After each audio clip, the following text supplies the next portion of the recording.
Umuwi ako galing abroad para magpagamot. Pero ang sakit na bumungad sa akin ay mas malala pa. Hindi ko plano ang pag-uwi ko noon. Gusto ko sanang tapusin ang kontrata ko sa ibang bansa, pero hindi na kinaya ng katawan ko. Ilang buwan na akong may iniindang sakit. Palaging nahihilo, mabilis mapagod, at madalas nilalagnat. Sabi ng doktor, kailangan ko munang umuwi at magpahinga. Hindi ko agad sinabi sa asawa ko, ayokong mag-alala siya. Gusto ko sana, pag-uwi ko, sorpresa, yakap, luha at pahinga sa bahay na matagal kong iniwan. Akala ko yon ang uuwian ko. Pagdating ko sa bahay namin, tanghaling tapat, tahimik sa labas. Pero pagpasok ko sa sala, may narinig akong boses mula sa kwarto. Hindi boses ng anak ko. Babae, mahina. May halong tawa. Nanlamig ang buong katawan ko. Dahan-dahan akong lumapit sa pinto. Hindi ko alam kung bakit hindi ko agad binuksan. Parang may parte ng sarili ko na ayaw makakita ng katotohanan. Pero binuksan ko pa rin. At doon ko sila naabutan, ang asawa ko. At ang babaeng hindi ako, magkatabi sila sa kama. Hindi na kailangang ipaliwanag pa. Ang eksenang iyon ang sumagot sa lahat ng tanong na hindi ko pa nga naitanong. Hindi ako sumigaw, hindi ako umiyak agad. Parang naubos ang boses ko sa loob. Uwi na sana ako para magpagamot, mahina kong sabi. Doon lang sila napatingin, nanlaki ang mata ng asawa ko. Parang multo ang nakita niya. Ang babae, nagmamadaling tumayo, naghanap ng damit at umalis nang walang sinabi. Kami na lang ang naiwan, ano to? Tanong ko, kahit alam ko na ang sagot, hindi siya agad nakasagot. Umupo lang siya sa kama, hawak ang ulo niya, parang siya pa ang nasaktan. Pagod ako, sabi niya sa wakas pagod. Yun ang salitang ginamit niya para ipaliwanag ang pagkakanulo. Pagod ako sa paghihintay, pagod ako sa pagiging mag-isa. Pagod ako sa buhay na ikaw lang ang wala. Doon ako napaupo sa sahig. Ako rin, sagot ko. Pagod na pagod, may sakit ako. Pero hindi ako naghanap ng iba. Doon na pumatak ang luha ko. Hindi lang dahil sa pagtataksil, kundi dahil sa bigat ng lahat ng tiniis ko sa ibang bansa.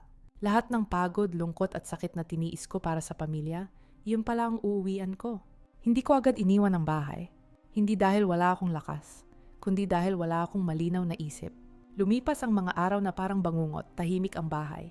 May mga sandaling gusto kong sumigaw, may mga sandaling gusto kong umalis, at may mga gabing hindi ako makatulog dahil sa sakit, pisikal at emosyonal. Nagalit ako, nagtampo ako. Nanumbat ako. At habang may kaakbay ka rito, sabi ko minsan, ako nag-iisa sa kwarto, nilalabanan ng sakit, tahimik lang siya. Hindi niya ipinagtanggol ang sarili niya. Hindi niya rin sinabing mahal niya ako. Parang alam niyang wala nang saysay ang mga salitang iyon sa oras na iyon. Naghiwalay kami, hindi legal pero hiwalay sa buhay. Nag-focus ako sa paggaling. Gamot check-up, pahinga, umiyak minsan. Matapang sa ibang araw. Doon ko unang natutunan na kahit gaano ka nasaktan, may dalawang pagpipilian ka. Magpapatuloy ka sa galit o babangon ka para sa sarili mo. Pinili kong bumangon. Nag-aral ulit ako, nagtrabaho. Unti-unting bumalik ang lakas ko. Hindi agad nawala ang sakit, pero natutunan kong mabuhay kahit may peklat. Pagkalipas ng ilang taon, naging stable ako. May sariling ipon, may bagong trabaho. Mas tahimik ang puso ko. Isang araw, nagkita kami muli ng asawa ko. Payat na siya, tahimik. Hindi na katulad ng lalaking iniwan ko noon. Humihingi ako ng tawad, sabi niya. Hindi ko inaasahan na masisira kita ng ganito. Matagal akong hindi nakasagot. Hindi dahil hindi ko siya pinatawad, kundi dahil matagal ko nang pinatawad ang sarili ko. Pinapatawad kita, sagot ko sa wakas. Hindi para bumalik tayo, kundi para makalaya ako. Ngumiti siya, may luha sa mata. Ngayon, masasabi kong successful ako. Hindi lang sa trabaho, kundi sa buhay. Hindi na ako defined ng sakit. Hindi na rin ako bihag ng nakaraan. Natutunan ko na ang pagpapatawad ay hindi palaging pagbabalikan. Minsan, ito ay pagpili sa sarili kahit masakit.